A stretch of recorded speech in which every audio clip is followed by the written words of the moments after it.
د افغانستان په خاوره کې د سترې نړیوالې پروژې پیلېدل. سلامونه د نن پلس یوټیوب چینل قدرمنو لیدونکو ستړي مه شئ. د ترکمنستان بهرنی چارو وزیر وایي چمتو یو د افغانستان په خاوره کې د ټاپي پروژې چارې پیل کړو. د ترکمنستان بهرنی چارو وزیر ویلي هیواد یې چمتو دی چې له افغانستان سره د خپلواک سیاسي او اقتصادي اړیکو پراخولو په موخه په نږدې راتلونکي کې د افغانستان په خاوره کې د ټاپي پروژې کارونه پیل کړي. د ریاست الوزرا اقتصادي معاونیت له لوري په خپره شوې خبرپاڼه کې راغلي چې ملا عبدالغني برادر د ترکمنستان د بهرنیو چارو له وزیر سره د ویډیو کنفرانس له لارې خبرې کړې دي.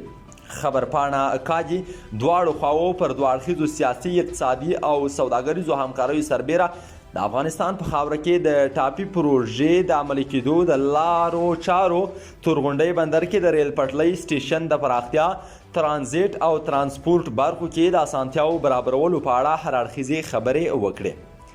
د ریاست الوزرا اقتصادي مرستیال د خپلو خبرو پر مهال ویلي اسلامي امارت او ترکمنستان په سیاسي او اقتصادي برخه کې ښې اړیکې لري او دواړه لوري باید د دغو اړیکو د لا پراختیا لپاره هڅې وکړي.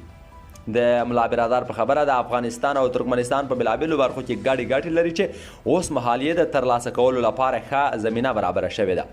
هغه زیاته کړې اسلامي امارت اقتصادي محوره بهرنی سیاست تعقیبوي چې اساسي تمرکز یې پر سیمه ییز اتصال دی او د موخې ته د رسیدو لپاره د سیمې او په ځانګړې توګه ترکمنستان همکارۍ ته اړتیا لري. همداراز د ترکمنستان د بهرنی چارو وزیر د افغانستان او ترکمنستان دوستانه اړیکو ته په اشارې سره ویلي هیواد یې چمتو دی چې له افغانستان سره د خپلو سیاسي او اقتصادي اړیکو پراخوالي په موخه په نږدې راتلونکي کې د افغانستان په خاوره کې د ټاپي پروژې کارونه پیل کړي. همداراز نوموړي زیاته کړه چې هیواد یې پلان لري چې په افغانستان کې د برېښنا او ریل پټلۍ شبکې په برخه کې هم پانګونه وکړي.